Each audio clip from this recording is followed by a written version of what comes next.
Diana Ross speaks candidly.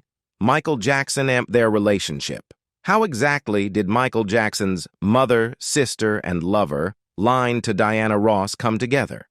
In fact, their friendship was often shrouded in mystery and public speculation. Many people believe that Diana Ross took advantage of Michael Jackson to make him crazy with love. Is this right? Today we will give you the exact answer about their ambiguous relationship. Don't miss this video. Right, Diana Ross held a significant and complex role in Michael Jackson's life, with their relationship spanning across love, friendship, and a maternal figure.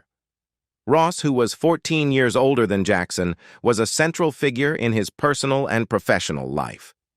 Their connection was often described as multifaceted, encompassing more than just a conventional romantic relationship.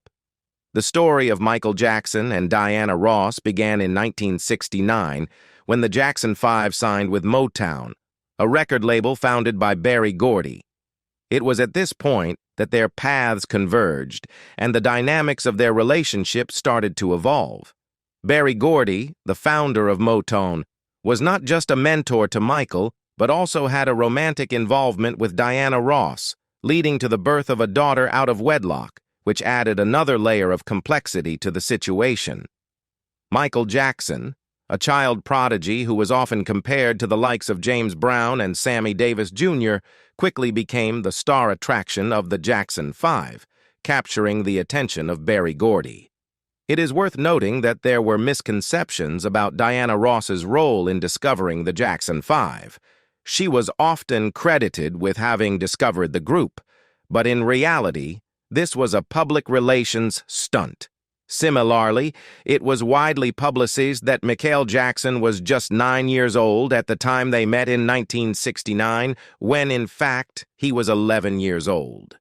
Despite the discrepancies in their roles and the various myths surrounding their relationship, Diana Ross remained an integral part of Michael Jackson's life. She provided him with guidance, support, and love that was both motherly and romantic, creating a unique bond that defined a significant part of his personal journey. The discovery of the Jackson 5 had significant involvement from Gladys Knight and Suzanne de Passe, which is a lesser-known fact in the story. These two women played a pivotal role in recognizing the talent of the Jackson 5, an essential step in launching their career. However, the connection between Michael Jackson and Diana Ross was a unique and noteworthy aspect of his life. In 1969, Michael moved in with Diana Ross, establishing a close and intimate bond that went beyond the conventional boundaries of relationships. This arrangement lasted for approximately a year until his family made a permanent move from their hometown of Gary, Indiana, to Encino, California in 1971. During this period, Michael affectionately referred to Diana Ross as both Mama and his girlfriend, reflecting the complexity of their relationship. What adds a layer of intrigue to this connection is the fact that Katherine Jackson, Michael's biological mother, noted in her book that Michael would call Diana Ross Mama. This suggests that the motherly role played by Ross in Michael's life was not only perceived by him, but also acknowledged by his own mother. The term girlfriend, used by Michael to describe his relationship with Ross, further underscores the unique nature of their bond. According to Michael's mother, Katherine Jackson, when Diana Ross was cast to play the iconic role of Dorothy in The Wiz, a film adaptation of The Wizard of Oz, it provided Michael with additional motivation to secure a role in the same movie. The reason behind this added incentive was Michael's enduring love and admiration for Diana Ross. He had harbored these feelings for her ever since he and his brothers had stayed as house guests at her residence. Michael's fascination with Diana was so strong that he playfully teased his siblings, particularly LaToya and Janet, with a lighthearted yet affectionate comment. He would tell them, "You're not pretty until you start looking like Diana." This remark reflects the extent to which Michael admired Diana Ross, not just for her talent but for her beauty and presence. In his eyes, a woman had to possess the qualities and appearance of Diana Ross to be deemed truly beautiful. This idealization went beyond mere admiration. It was a significant part of Michael's perspective on beauty. Diana Ross played a pivotal role in Michael's life, both personally and professionally. She served as his mentor in the world of show business, guiding him through the challenges and nuances of the entertainment industry. More than just a mentor, she also held the role of a mother figure in Michael's life, providing emotional support and guidance. Michael's feelings for Diana went even further. He aspired to marry her. Allegedly, there were 2 separate occasions when they became engaged. However, on both instances, the engagements were broken off. One possible reason for this could have been the significant age gap between them, with Michael being 14.5 years younger than Diana. Marrying someone significantly younger would have been perceived as a career risk for Diana Ross, as it could have potentially harmed her professional standing in the industry. The unfulfilled romantic aspect of their relationship adds an intriguing layer to the story, emphasizing the complexity of their bond. In 1977, an interesting and somewhat mysterious chapter in the relationship between Michael Jackson and Diana Ross unfolded during the filming of The Wiz in New York. At the time, Michael was just 19 years old, and Diana Ross was a prominent figure in the entertainment industry. The two were working together on the film, which was an adaptation of The Wizard of Oz. During the filming of The Wiz, an incident occurred that raised eyebrows. Diana Ross was invited to Michael Jackson's apartment in New York and ended up staying the night. One of Diana's assistants became concerned about their absence and made several attempts to contact both of them, as they were running late for the film shoot. To his surprise, when he finally got hold of them on the phone, he learned that they were in Michael's apartment, and Diana had apparently spent the night there. This unexpected turn of events prompted some speculation about the nature of their relationship. Later on during the shoot, Diana Ross was overheard talking to some of her girlfriends, and she made a statement that shed some light on the situation. She reportedly said, "Well, I'll tell you one thing. Michael definitely isn't gay." This statement hinted at the possibility that there may have been romantic or intimate aspects to their relationship.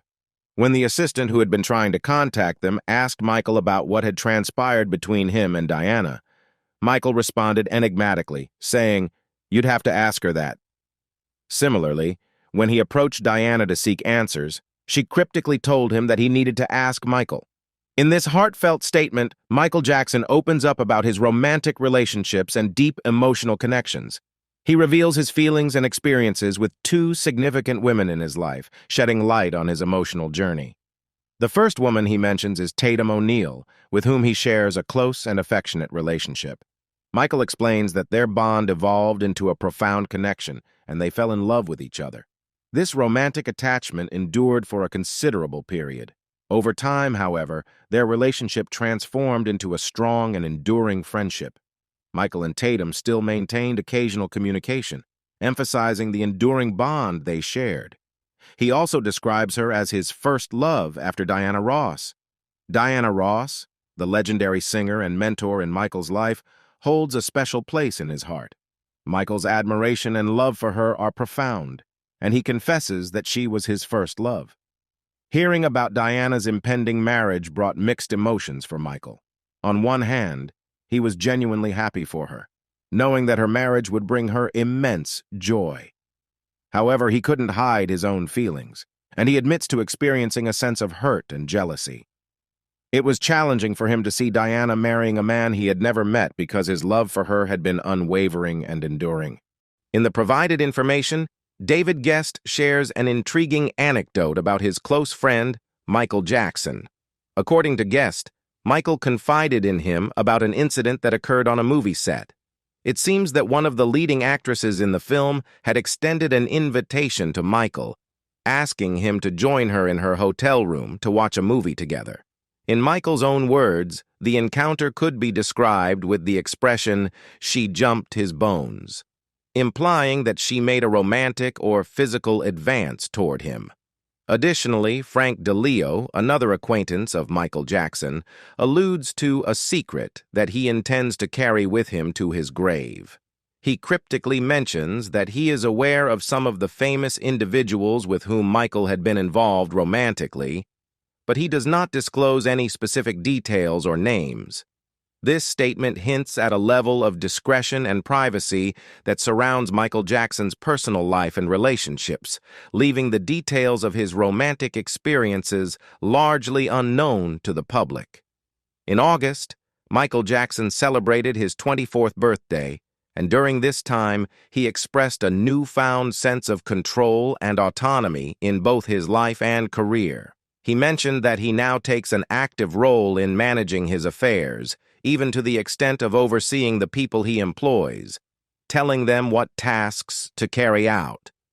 This marks a significant shift from his earlier years when he had less control over his career. At this stage in his life, Michael had also found someone special in his life, a woman he was quite fond of. This romantic relationship brought him a profound sense of happiness. He was content and expressed that he was experiencing one of the happiest periods of his life. Michael's love and appreciation for his mother were also evident. He expressed a desire to provide a beautiful and comfortable home for his mother because of their close bond. He wanted this place to be exceptional, as it would serve as his primary residence until he eventually got married and relocated to Switzerland. This plan reflected his strong family ties and his intention to continue spending quality time with his mother while also preparing for a future family of his own. This excerpt, taken from Ebony magazine in December 1982, gives us a glimpse into Michael Jackson's personal life, his evolving sense of control and happiness, and his commitment to his family, particularly his beloved mother. The song being referred to is Dirty Diana, DD, and it is revealed that this song is dedicated entirely to Diana Ross. Michael Jackson had an intense and deep affection for Diana Ross, considering her to be the love of his life. The story goes that she had made a promise to marry him, which filled him with great hope and happiness. This promise apparently occurred in the mid-'80s, and she even accepted an engagement ring from him, which was publicly visible on her finger during the Motown 25th show and the American Music Awards, AMA, in 1984. A significant moment occurred at the AMA event when Diana Ross publicly kissed Michael Jackson on the mouth for the first time. This gesture was seen as a test, as she held his face for the audience to see the engagement ring. Diana was seemingly checking how the public would react to their relationship, a tactic she had used in the past. It's also mentioned that Michael and Diana allegedly broke the news to Michael's mother, Catherine Jackson, together. However, Catherine didn't take the news well. She vehemently objected to Diana's age, considering her too old for her son, and she accused her of sullying Michael's reputation. Catherine even went so far as to involve the media by contacting reporters and revealing the relationship, leading to journalists hounding and harassing Diana. The public scrutiny and negative comments about the age difference eventually became too much for Diana to handle. She decided to leave Michael and ran off with Arne Nayes instead, a decision that left Michael Jackson devastated. In his anger and heartbreak, Michael channeled his emotions into writing numerous love and heartbreak songs, many of which are believed to be inspired by his tumultuous relationship with Diana Ross. The reason Michael Jackson wrote Dirty Diana and portrayed Diana Ross in a negative light in the song is linked to the heartbreak he experienced when Diana left him for a famous mountain climber. It seems that Michael wanted to convey a message to Diana that he was not willing to let her go without a fight. The emotional roller coaster he went through included tears and anger. Michael had gone to great lengths to win Diana's affection. He had spent millions buying her whatever she desired and invested years in trying to marry her. However, when Diana left him, he turned to songwriting as a way to express his feelings. Dirty Diana was the result, and it was written with a mean-spirited tone intended to depict Diana in a negative light. It is mentioned that the original version of the song was even harsher, emphasizing the revenge aspect. The lyrics of Dirty Diana include lines like, "She likes the boys in the band," which were chosen to insinuate that Diana had a history of romantic involvement with musicians. This was part of Michael's effort to make her appear promiscuous in the song. It suggested that Diana had been in relationships with other musicians, such as Lionel Richie of the Commodores, Barry Gibb of the Bee Gees, and Gene Simmons of Kiss, even while she was supposed to be with Michael. One particularly intriguing detail is that Diana's actions caused a long-lasting feud between Michael and Gene Simmons. Allegedly, Diana slept with Gene and called out Michael's name during the act, leading to a rift between Gene Simmons and Michael Jackson that endured for the rest of their lives. This feud was rooted in the personal and romantic entanglements of the people involved. It suggested that Michael believed Diana was primarily interested in fame and money, even at the expense of his deep love for her. One of the lines in the song, "Just Make Me a Star," was a reflection of Michael's belief that Diana prioritized her pursuit of stardom over their relationship. The reference to her saying, "He's not coming home because he's sleeping with me," sheds light on her behavior when Michael tried to move on and be with someone else. According to this account, every time Michael attempted to get Diana out of his system and explore a relationship with another person, she would mysteriously reappear, display jealousy, and attempt to draw him back to her. Several examples are provided to support this narrative. For instance, during a publicity date with Madonna, Diana Ross sat in Michael's lap and demanded his attention. Additionally, when Elizabeth Taylor came on stage to offer moral support to Michael after Diana's marriage, Diana Ross's actions were perceived as flirtatious and disruptive. She allegedly tried to interfere with Michael's connection with Elizabeth Taylor, even pushing her away during a performance. Similar behavior is said to have occurred when Brooke Shields was Michael's date for the American Music Awards, AMAs. Diana, who was on stage, reportedly engaged in flirtatious actions and blew kisses towards Michael, even affecting her own lines in her flirtation efforts. Michael's point in writing Dirty Diana was to convey Diana's pattern of refusing commitment but interfering in his relationships with other women, including platonic ones. The song seems to portray Diana in a negative light, and the second verse in particular is described as harsh in its portrayal, implying that she was promiscuous, or behaving in a way that was disrespectful to Michael and his relationships. When Michael Jackson played Dirty Diana for Quincy Jones, the renowned music producer had a strong reaction. Quincy was concerned that the song would be unmistakably linked to Diana Ross, and he urged Michael not to put her in that position. He advised Michael to tone down the lyrics and alter the second verse to make it seem like the song was about a generic groupie. Furthermore, Quincy suggested that they should tell the public that the song was indeed about groupies if anyone asked. Following Quincy's advice, they made the necessary changes to the song's lyrics to soften its connection to Diana. However, Diana Ross, being aware of the song's original intent, was upset when she heard it and didn't speak to Michael for weeks. Over time, Diana forgave Michael and resumed speaking to him. In a somewhat light-hearted gesture, she teased him about writing a song about her, and even recorded her own version of Dirty Diana. What's even more intriguing is that Diana Ross used her version of the song as an introduction to her live performances, which added an unusual twist to the relationship between the two artists and their connection to the song. The song Dirty Diana by Michael Jackson has a complex backstory that involves his feelings for Diana Ross and their past romantic involvement. The first and third verses of the song reflect Michael's emotions of being seduced and still having a deep attraction to Diana, even though they had broken up and she had married another man. These verses convey the personal and emotional aspects of their relationship. The second verse was introduced into the song at the suggestion of Quincy Jones, a music producer closely associated with Michael. Quincy believed that the original song title and lyrics were too personal, raising the risk of exposing their secret affair. Moreover, it would have been challenging for Michael to explain the song's meaning when asked about it. Therefore, the second verse was added to create an explanation for the lyrics. With this additional verse, Michael could simply claim that the song was about a groupie, deflecting from the personal aspects. However, it's noted that the truth about the song's inspiration lies in its original lyrics. The first and last verses are too intimate and emotionally charged to be describing a mere one-night stand with a stranger. Michael often used double entendres in his songs, and he used Dirty Diana as a means to express his lingering anger and emotional pain from his past relationship with Diana Ross. The song was crafted with the intention of hurting her.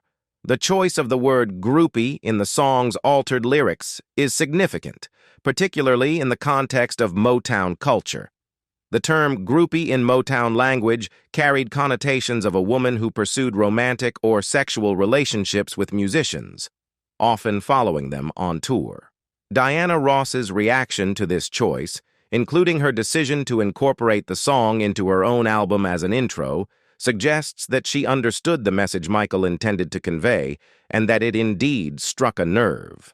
Michael Jackson's love for Diana Ross was all-encompassing, an emotion that consumed him entirely. He was utterly infatuated with her, and it manifested in a remarkably devoted and symbolic manner. In his home, he had a spacious room filled with photographs, artwork, and paintings of Diana Ross. This room also featured a striking and unique feature: thousands of candles which he kept burning for her 24/7. This practice was influenced by an idea from an Obeah man he encountered as a child, who suggested that burning candles with a central picture of your beloved would prevent them from leaving you. Michael took this advice to heart and maintained thousands of candles, each centered around pictures of Diana, as an expression of his unwavering love and devotion. Interestingly, this very scene from his personal life was recreated in the music video for Dirty Diana. At the end of the video, he had the crowd hold up thousands of candles, mirroring the candle ceremony from his private space as a tribute to his beloved Diana. Diana Ross was truly unique in Michael's life, as she was the only woman for whom he conducted such a dedicated candle ceremony. Their connection was profound, and they shared an undeniable chemistry that set their relationship apart from his others. The song Dirty Diana is seen as a tribute to her, a reflection of the intense emotions he felt for her. It's also noted that Michael included Diana Ross in his will, with a role in looking after his children. This gesture suggests that, deep down, he may have wished for her to play a significant role in his children's lives, potentially even as their mother. The love and reverence he held for Diana Ross left an indelible mark on his life and legacy. What do you think about Michael Jackson's love for Diana Ross and their ambiguous relationship? Leave us your comments in the section below. We hope you have found this helpful video. Don't forget to leave a like, share, and subscribe to the channel if you like it. Thank you for watching this and see you in the next videos. Goodbye.